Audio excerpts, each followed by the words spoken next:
Remember Saturday morning cartoons? You'd wake up early, get a bowl of your favorite cereal, then settle in for your favorite adventures. My favorite? Super Friends. You had the major Justice Leaguers all together for the first time. Superman, Batman, Robin, Wonder Woman, Aquaman, Marvin, Wendy, and Wonder Dog. Wait, what? Who the heck were Marvin, Wendy, and Wonder Dog? For people of a certain age, they were the teen sidekicks to the Justice League. No superpowers, just pluck.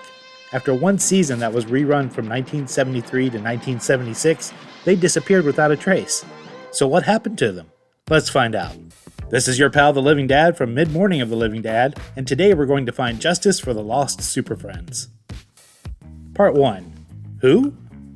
In the early 70s, Hanna-Barbera Productions got the rights to DC comic characters from the Justice League. While the comic books featuring these heroes targeted an older reading audience, Super Friends was geared towards younger children. The teen characters of Marvin and Wendy were not in the comics, but created for the show as Junior Super Friends, characters that were more relatable to kids watching. They were also portrayed as teen detectives with a talking dog. Sounds familiar, right? Except Marvin was more like Shaggy than Fred. How they came to be working with the Justice League was never explained on the show.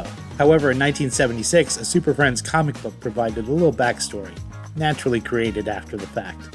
Wendy was now the niece of a detective that had trained Bruce Wayne when he was a teenager. Marvin was the son of Diana Prince. Not Wonder Woman, but the nurse whose identity Wonder Woman assumed. It's a whole thing. Part 2. How did they help the Justice League? To put it bluntly, they didn't. Wendy would occasionally share a revelation from her detective work that was generally so obvious that the Bat computer could have hiccuped it out by accident. Marvin, on the other hand, had a tendency to bumble his way into danger and would need to be rescued by the heroes. As was common in Saturday morning shows in the 70s and 80s, there was usually a message that needed to be conveyed or a lesson learned.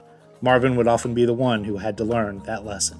In its first season, the show itself ran for 16 hour-long episodes that originally aired in the fall of 1973. They were rerun and eventually cut into half-hour episodes that ran for 3 years in total. The teen characters were popular enough to be included in a 1976 comic book tie-in series, but in 1977 they were removed and replaced without any explanation. Part 3. The Replacement Powers Activate. The true second season of Super Friends premiered in the fall of 1977 as the all-new Super Friends Hour. Familiar heroes were added to the roster such as Green Lantern and The Flash, and even new ones created for the series like Black Vulcan and Apache Chief. There was also a new pair of teen heroes introduced with their own comic relief animal. These were the Wonder Twins, Zan and Jaina, along with their blue monkey, Gleek. Jaina had the power to shapeshift into animals, while Zan could take on various forms of water. All three.